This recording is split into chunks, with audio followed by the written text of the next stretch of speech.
قل أندعو من دون الله ما لا ينفعنا ولا يضرنا ونرد على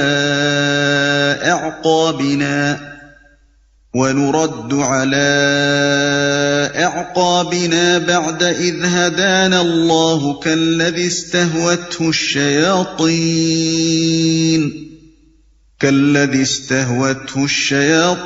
في الأرض حيران له أصحاب يدعونه إلى الهدى ائتنا قل إن هدى الله هو الهدى وأمرنا لنسلم لرب العالمين وأن أقيموا الصلاة واتقوه وهو الذي إليه تحشرون۔ اے محمد ان سے پوچھو کیا ہم اللہ کو چھوڑ کر ان کو پکاریں جو نہ ہمیں نفع دے سکتے ہیں نہ نقصان، اور جبکہ اللہ ہمیں سیدھا راستہ دکھا چکا ہے تو کیا اب ہم الٹے پاؤں پھر جائیں؟ کیا ہم اپنا حال اس شخص کا سا کر لیں جسے شیطانوں نے صحرا میں بھٹکا دیا ہو اور وہ حیران و سرگردان پھر رہا ہو، دراں حالے کہ اس کے ساتھی اسے پکار رہے ہوں کہ ادھر آ، یہ سیدھی راہ موجود ہے۔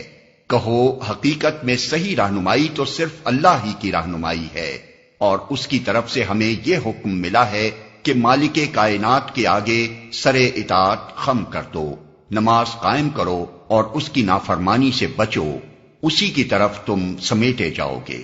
وَهُوَ الَّذِي خَلَقَ السَّمَاوَاتِ وَالْأَرْضَ بِالْحَقِّ وَيَوْمَ يَقُولُ كُن فَيَكُونُ قَوْلُهُ الْحَقُّ وَلَهُ الْمُلْكُ يَوْمَ يُنفَخُ فِي الصُّورِ عَالِمُ الْغَيْبِ وَالشَّهَادَةِ وَهُوَ الْحَكِيمُ الْخَبِيرُ۔ وہی ہے جس نے آسمان و زمین کو برحق پیدا کیا ہے، اور جس دن وہ کہے گا کہ حشر ہو جائے اسی دن وہ ہو جائے گا، اس کا ارشاد عین حق ہے، اور جس روز سور پھونکا جائے گا اس روز بادشاہی اسی کی ہوگی، وہ غیب اور شہادت ہر چیز کا عالم ہے اور دانا اور باخبر ہے۔ وہی ہے جس نے آسمان و زمین کو برحق پیدا کیا ہے۔ قرآن میں یہ بات جگہ جگہ بیان کی گئی ہے کہ اللہ نے زمین اور آسمانوں کو برحق پیدا کیا ہے، یہ حق کے ساتھ پیدا کیا ہے۔ یہ ارشاد بہت وسیع معنی پر مشتمل ہے۔ اس کا ایک مطلب یہ ہے کہ زمین اور آسمانوں کی تخلیق محض کھیل کے طور پر نہیں ہوئی، یہ ایشور جی کی لیلا نہیں ہے، یہ کسی بچے کا کھلونا نہیں ہے کہ محض دل بہلانے کے لیے وہ اس سے کھیلتا رہے اور پھر یوں ہی اسے توڑ پھوڑ کر پھینک دے۔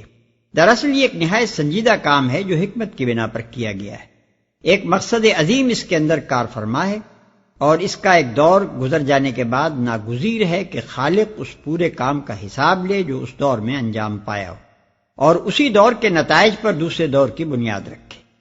یہی بات ہے جو دوسرے مقامات پر یوں بیان کی گئی ہے، ربنا ما خلقت ھذا باطلا، یعنی اے ہمارے رب تو نے یہ سب کچھ فضول پیدا نہیں کیا ہے۔ اور ارشاد ہوتا ہے وما خلقنا السماء والارض وما بینہما لاعبین، یعنی ہم نے آسمان و زمین اور ان چیزوں کو جو آسمان و زمین کے درمیان ہیں کھیل کے طور پر پیدا نہیں کیا ہے۔ مزید ارشاد ہوتا ہے افحسبتم انما خلقناکم عبثا وانکم الینا لا ترجعون، یعنی تو کیا تم نے یہ سمجھ رکھا ہے کہ ہم نے تمہیں یوں ہی فضول پیدا کیا ہے اور تم ہماری طرف واپس نہ لائے جاؤ گے۔ دوسرا مطلب یہ ہے کہ اللہ نے یہ سارا نظام کائنات حق کی ٹھوس بنیادوں پر قائم کیا ہے، عدل اور حکمت اور راستی کے قوانین پر اس کی ہر چیز مبنی ہے۔ باطل کے لیے فی الحقیقت اس نظام میں جڑ پکڑنے اور بارآور ہونے کی کوئی گنجائش ہی نہیں ہے۔ یہ اور بات ہے کہ اللہ باطل پرستوں کو موقع دے دے کہ وہ اگر اپنے جھوٹ اور ظلم اور ناراستی کو فروغ دینا چاہتے ہیں تو اپنی کوشش کر دیکھیں، لیکن آخر کار زمین باطل کے ہر بیج کو اگل کر پھینک دے گی، اور آخری فرد حساب میں ہر باطل پرست دیکھ لے گا کہ جو کوششیں اس نے اس شجر خبیث کی کاشت اور آبیاری میں صرف کی وہ سب ضائع ہو گئی۔ تیسرا مطلب یہ ہے کہ خدا نے ساری کائنات کو بربنائے حق پیدا کیا ہے، اور اپنے ذاتی حق کی بنا پر ہی وہ اس پر فرمانروائی کر رہا ہے۔ اس کا حکم یہاں اس لیے چلتا ہے کہ وہی اپنی پیدا کی ہوئی کائنات میں حکمرانی کا حق رکھتا ہے۔ دوسروں کا حکم اگر بظاہر چلتا نظر بھی آتا ہو تو اس سے دھوکہ نہ کھاؤ، فی الحقیقت نہ ان کا حکم چلتا ہے نہ چل سکتا ہے، کیونکہ کائنات کی کسی چیز پر بھی ان کا کوئی حق نہیں ہے کہ وہ اس پر اپنا حکم چلائیں۔ اور جس روز سور پھونکا جائے گا، سور پھونکنے کی صحیح کیفیت کیا ہوگی اس کی تفصیل ہماری سمجھ سے باہر ہے۔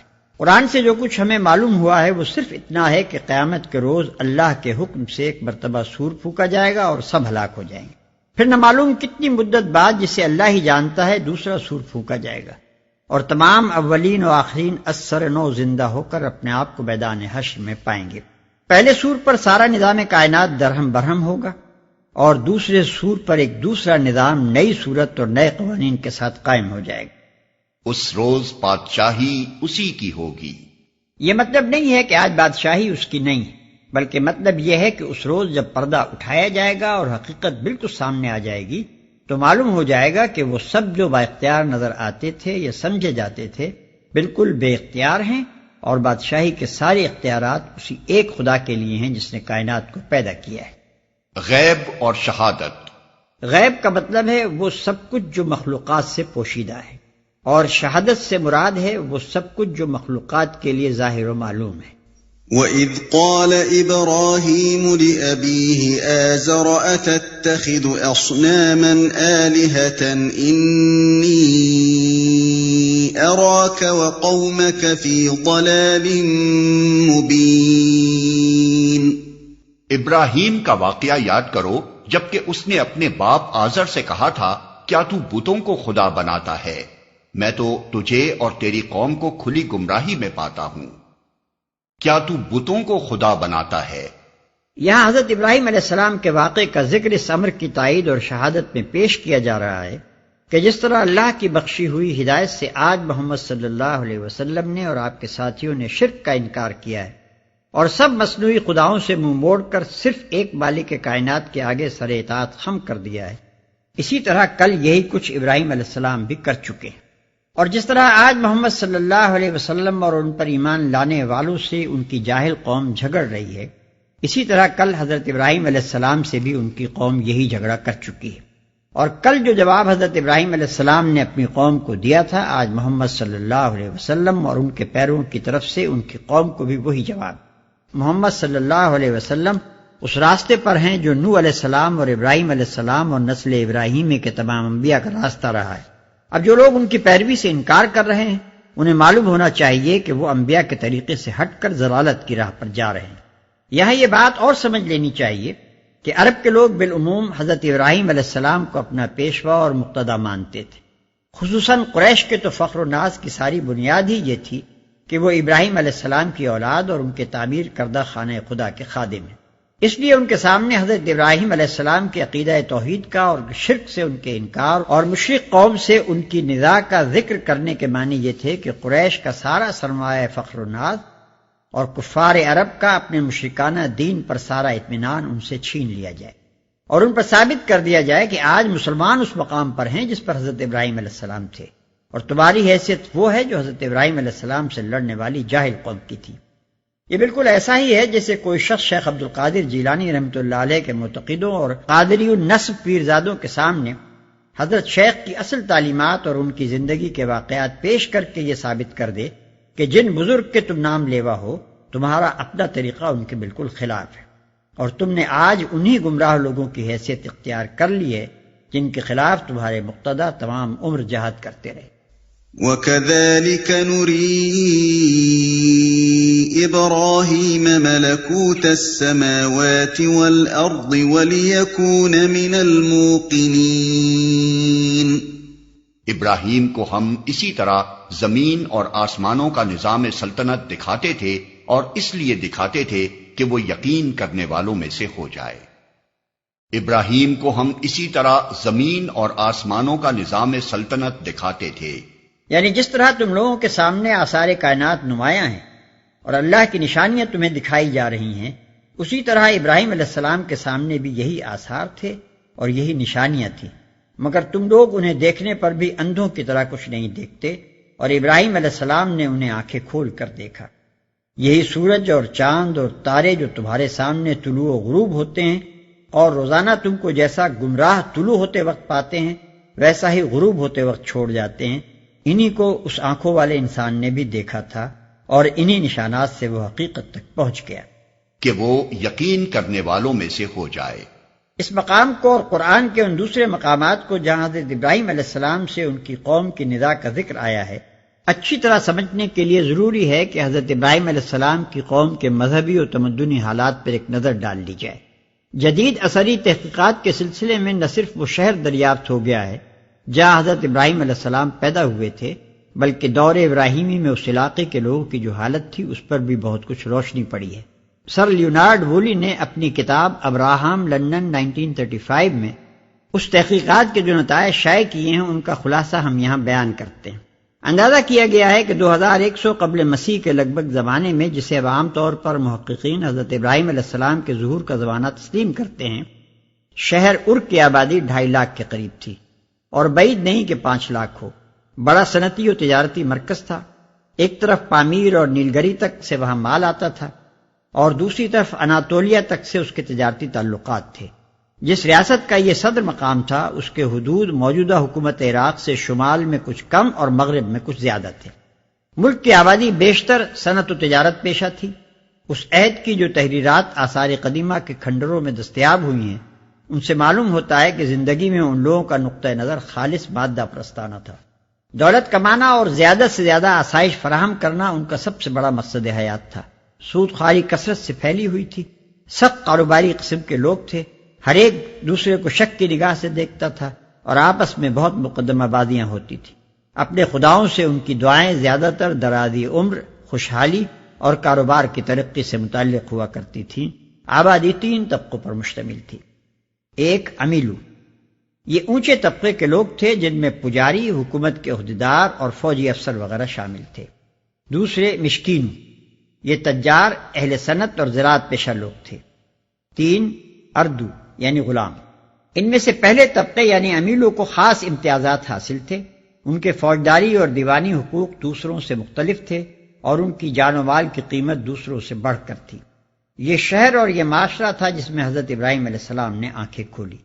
ان کا اور ان کے خاندان کا جو حال ہمیں تلمود میں ملتا ہے اس سے معلوم ہوتا ہے کہ وہ امیلو طبقے کے ایک فرد تھے اور ان کا باپ ریاست کا سب سے بڑا عہدیدار تھا۔ ار کے کتبات میں تقریباً 5000 خداؤں کے نام ملتے ہیں۔ ملک کے مختلف شہروں کے الگ الگ خدا تھے۔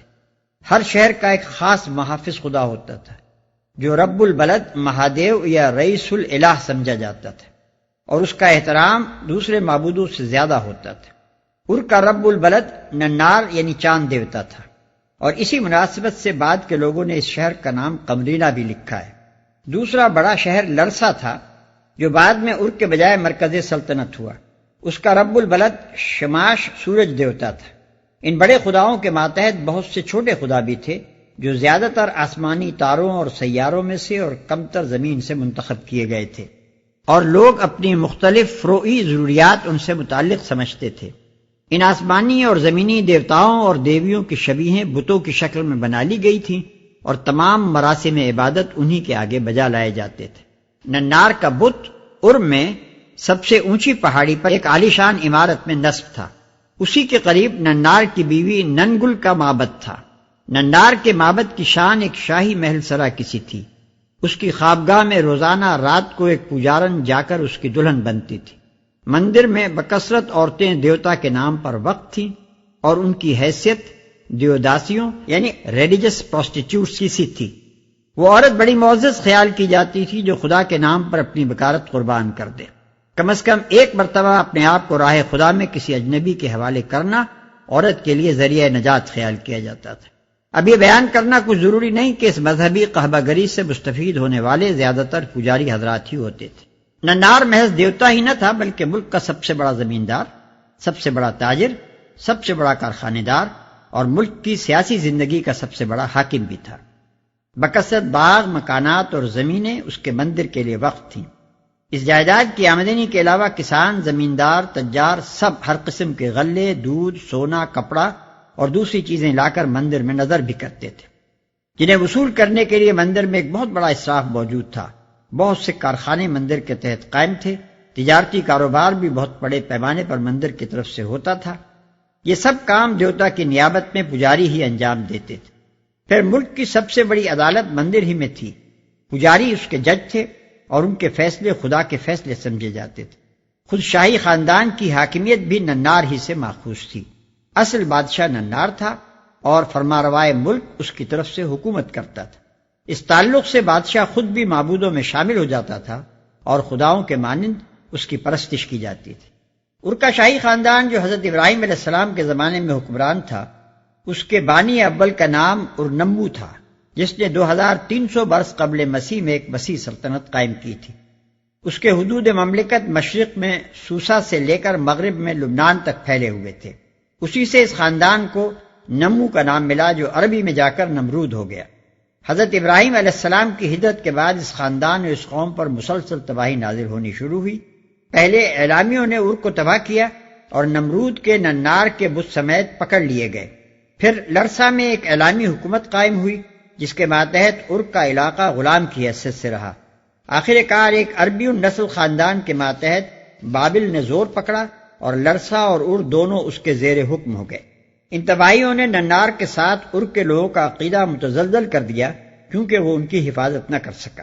تعین کے ساتھ نہیں کہا جا سکتا کہ بعد کے ادوار میں حضرت ابراہیم علیہ السلام کی تعلیمات کا اثر اس ملک کے لوگوں نے کہاں تک قبول کیا، لیکن 1910 قبل مسیح میں بابل کے بادشاہ حمورابی یعنی بائبل کے امورافیل نے جو قوانین مرتب کیے تھے، وہ شہادت دیتے ہیں کہ بالواسطہ یا بلا واسطہ ان کی تدوین میں مشکات نبوت سے حاصل کی ہوئی روشنی کسی حد تک ضرور کار فرما تھی۔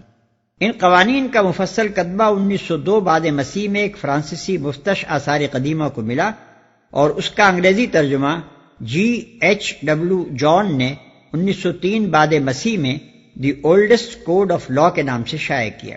اس ضابطۂ قوانین کے بہت سے اصول اور فروع موسوی شریعت سے مشابہت رکھتے ہیں۔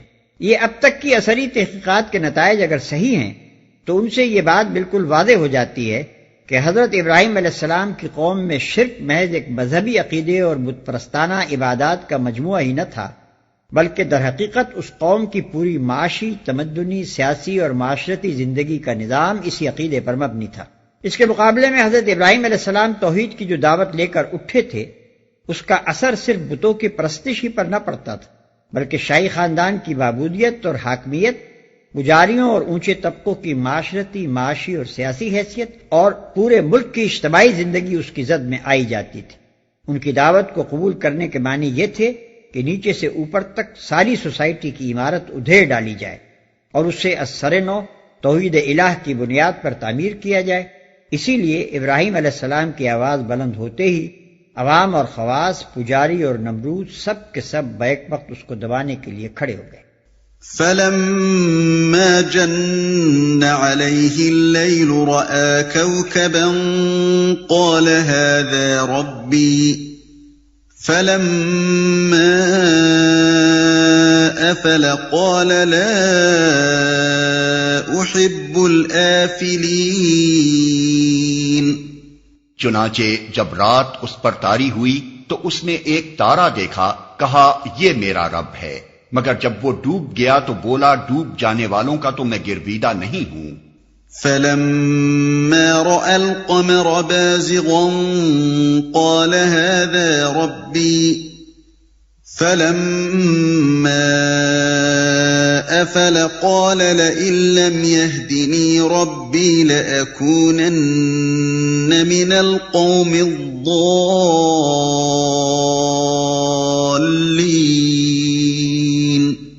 پھر جب چاند چمکتا نظر آیا تو کہا یہ ہے میرا رب، مگر جب وہ بھی ڈوب گیا تو کہا اگر میرے رب نے میری رہنمائی نہ کی ہوتی تو میں بھی گمراہ لوگوں میں شامل ہو گیا ہوتا۔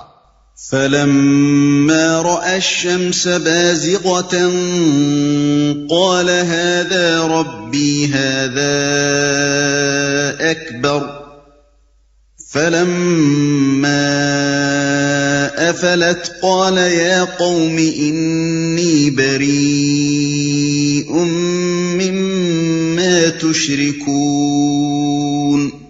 پھر جب سورج کو روشن دیکھا تو کہا یہ ہے میرا رب، یہ سب سے بڑا ہے۔ مگر جب وہ بھی ڈوبا تو ابراہیم پکار اٹھا، اے برادران قوم، میں ان سب سے بیزار ہوں جنہیں تم خدا کا شریک ٹھہراتے ہو۔ یہاں حضرت ابراہیم علیہ السلام کے اس ابتدائی تفکر کی کیفیت بیان کی گئی ہے جو منصب نبوت پر سرفراز ہونے سے پہلے ان کے لیے حقیقت تک پہنچنے کا ذریعہ بنا۔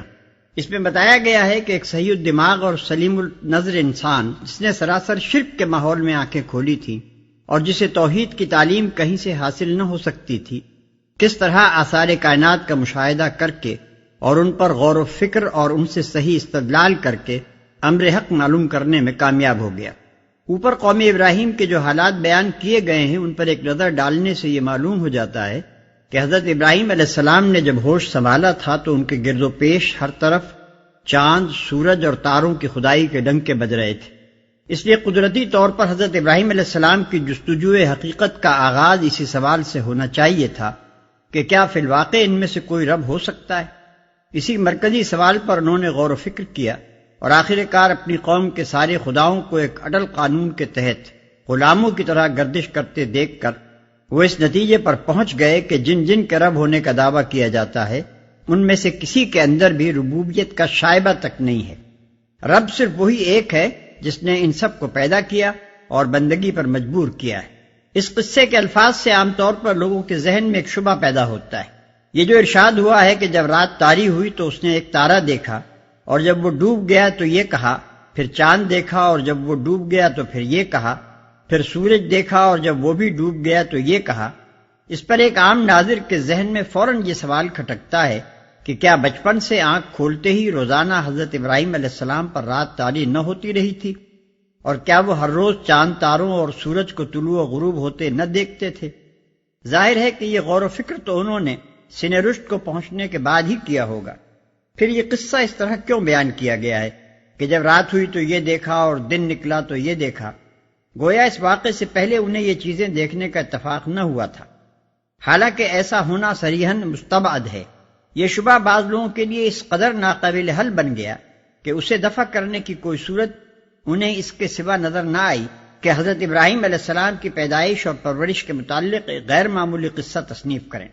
چنانچہ بیان کیا جاتا ہے کہ حضرت ابراہیم علیہ السلام کی پیدائش اور پرورش غار میں ہوئی تھی، جہاں سن رشد کو پہنچنے تک وہ چاند، تاروں اور سورج کے مشاہدے سے محروم رکھے گئے تھے۔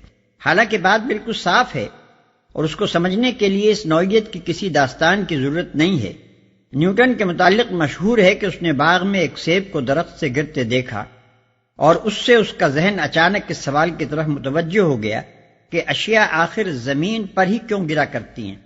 یہاں تک کہ غور کرتے کرتے وہ قانون جذب و کشش کے استنباط تک پہنچ گیا۔ سوال پیدا ہوتا ہے کہ کیا اس واقعے سے پہلے نیوٹن نے کبھی کوئی چیز زمین پر گرتے نہیں دیکھی تھی؟ ظاہر ہے کہ ضرور دیکھی ہوگی اور بارہا دیکھی ہوگی۔ پھر کیا وجہ ہے کہ اسی خاص تاریخ کو سیب گرنے کے مشاہدے سے نیوٹن کے ذہن میں وہ حرکت پیدا ہوئی جو اس سے پہلے روزمرہ کے ایسے سینکڑوں مشاہدات سے نہ ہوئی تھی؟ اس کا جواب اگر کچھ ہو سکتا ہے تو یہی کہ غور و فکر کرنے والا ذہن ہمیشہ ایک طرح کے مشاہدات سے ایک ہی طرح متاثر نہیں ہوا کرتا۔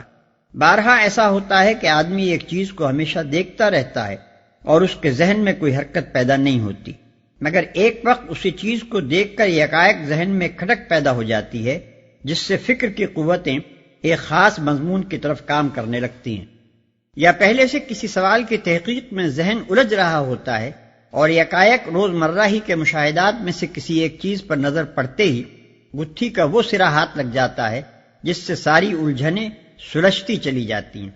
ایسا ہی معاملہ حضرت ابراہیم علیہ السلام کے ساتھ بھی پیش آیا۔ راتیں روز آتی تھیں اور گزر جاتی تھیں، سورج اور چاند اور تارے سبھی آنکھوں کے سامنے ڈوبتے اور ابھرتے رہتے تھے، لیکن وہ ایک خاص دن تھا جب ایک تارے کے مشاہدے نے ان کے ذہن کو اس راہ پر ڈال دیا جس سے بالآخر وہ توحید الہ کی مرکزی حقیقت تک پہنچ کر رہے۔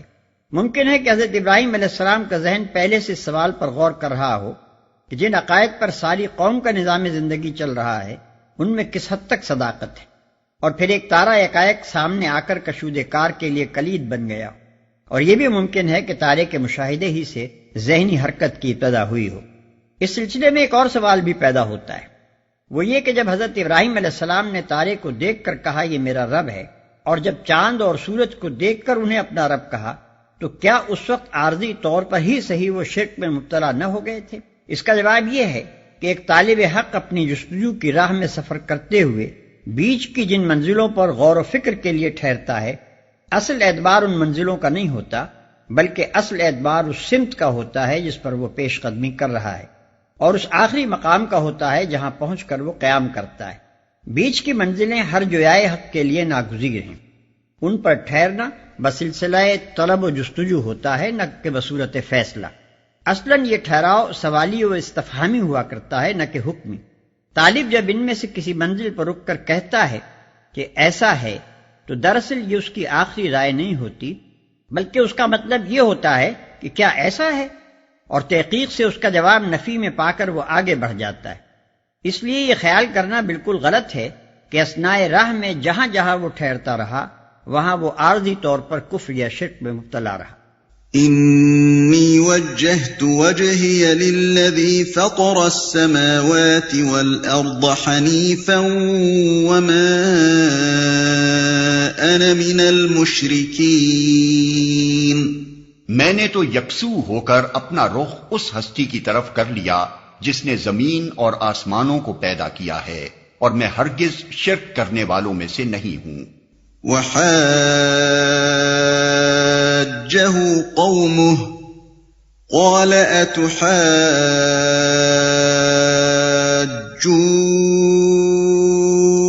أتحاجوني في الله وقد هدان ولا أخاف ما تشركون به إلا أن يشاء ربي شيئا وسع ربي كل شيء علما أفلا تتذكرون۔ اس کی قوم اس سے جھگڑنے لگی تو اس نے قوم سے کہا، کیا تم لوگ اللہ کے معاملے میں مجھ سے جھگڑتے ہو، حالانکہ اس نے مجھے راہ راست دکھا دی ہے اور میں تمہارے ٹھہرائے ہوئے شریکوں سے نہیں ڈرتا۔ ہاں، اگر میرا رب کچھ چاہے تو وہ ضرور ہو سکتا ہے، میرے رب کا علم ہر چیز پر چھایا ہوا ہے، پھر کیا تم ہوش میں نہ آؤ گے؟ اس میں لفظ تذکر استعمال ہوا ہے، جس کا صحیح مفہوم یہ ہے کہ ایک شخص جو غفلت اور بھلاوے میں پڑا ہوا ہو وہ چونک کر اس چیز کو یاد کر لے جس سے وہ غافل تھا۔ اسی لیے ہم نے افلا تتذکرون کا یہ ترجمہ کیا ہے۔ حضرت ابراہیم علیہ السلام کے ارشاد کا مطلب یہ تھا کہ تم جو کچھ کر رہے ہو تمہارا اصلی و حقیقی رب اس سے بے خبر نہیں ہے، اس کا علم ساری چیزوں پر وسیع ہے، پھر کیا اس حقیقت سے واقف ہو کر بھی تمہیں ہوش نہ آئے گا؟ وَكَيْفَ أَخَافُ مَا أَشْرَكْتُمْ وَلَا تَخَافُونَ أَنَّكُمْ أَشْرَكْتُمْ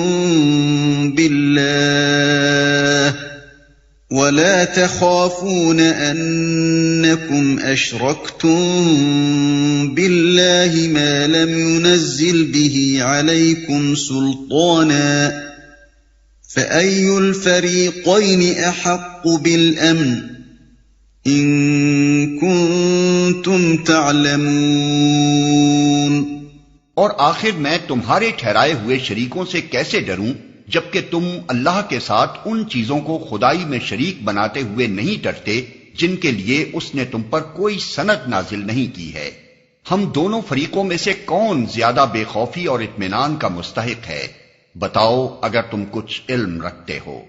الذين آمنوا ولم يلبسوا إيمانهم بظلم أولئك لهم الأمن وهم مهتدون۔ حقیقت میں تو امن انہی کے لیے ہے اور راست روی پر وہی ہیں جو ایمان لائے اور جنہوں نے اپنے ایمان کو ظلم کے ساتھ آلودہ نہیں کیا۔